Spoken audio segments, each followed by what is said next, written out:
Ele vai valorizar a filosofia como disciplina especulativa. E aí é curioso, porque ele vai estar falando contra, não é da filosofia, qualquer estudo de filosofia serve. Ele vai estar falando claramente, quando ele fala disso, ele fala claramente contra o ensino de filosofia tal como ele está se difundindo nas universidades, naquele momento e muito mais agora, que é a transformação do ensino de filosofia em ensino de história da filosofia.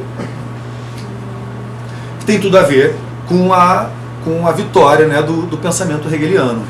E aí ele diz, implicando um pouco com o Hegel, ele fala isso, ele pergunta, de onde é que surge o filósofo? Né? Como é que se forma o filósofo?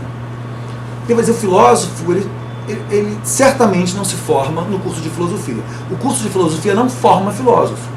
Pelo contrário, o curso de filosofia forma o historiador da filosofia. E para que serve o historiador da filosofia? Para dar aula num curso de filosofia e formar o próximo historiador da filosofia, que vai dar aula no curso de filosofia e formar o próximo historiador da filosofia. Em outras palavras, o curso de filosofia desconecta o filósofo do mundo. O papel do curso de filosofia, em última instância, segundo essa abordagem, é o de inviabilizar a formação do filósofo.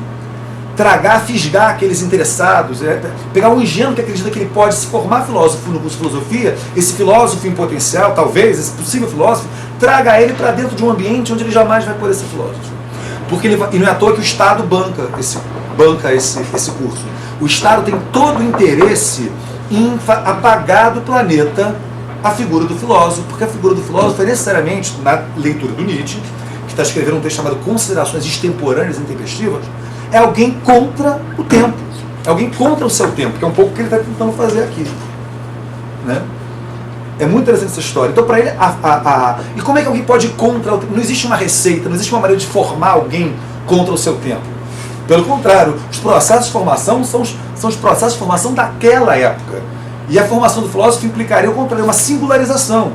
E aí não existe uma receita a partir da qual alguém se torna filósofo. É preciso... Aí que tá, o filósofo é necessariamente alguém que se forma idiosincraticamente. Não existiu o processo de formação do filósofo, existem processos possíveis de formação do filósofo. Aqui já aparece essa ideia de autoformação que depois a gente vai extrapolar para os outros campos. Isso não é só do filósofo. No fundo, não existe processo de formação do sujeito, um processo homogêneo de formação dos sujeitos, dos cidadãos. Quer dizer, não é saudável que exista. Seria saudável que os sujeitos se insurgissem contra isso. Né? Fosse, de certa maneira, cada um fosse um pouco contra o seu tempo ou o seu modo, e investisse nesse processo experimental de se desenvolver aquilo que lhe pertence, aquilo que lhe diz respeito, esse processo de singularização. É um pouco essa saída que ele delineia. Né? E minha pergunta é um pouco a seguinte, né? Será que isso pode ser absorvido pelas instituições de ensino? Será que é preciso fazer uma reforma das instituições de ensino? Ou será que uma reforma das instituições de ensino para incorporar essa proposta é de novo a captura dessa proposta por algo que não tem nada a ver com ela? Será que não bastaria que a gente alterasse? Então será que a gente tem que rejeitar as instituições de ensino? Aí vem aquela ideia, não, mas a gente precisa de diploma, a gente precisa dialogar com isso de alguma maneira. Então talvez a solução, não sei, né, mas uma coisa para a gente discutir, esteja ligada à alteração da nossa relação com as instituições de ensino. Talvez não precise reformar, nem abandonar, nem negar. Talvez você possa jogar com elas, alterar a tua relação. Ao invés de ter uma relação ingênua, confiante, subserviente, ter uma relação um pouco mais idiosincrática, seja como aluno, seja como professor.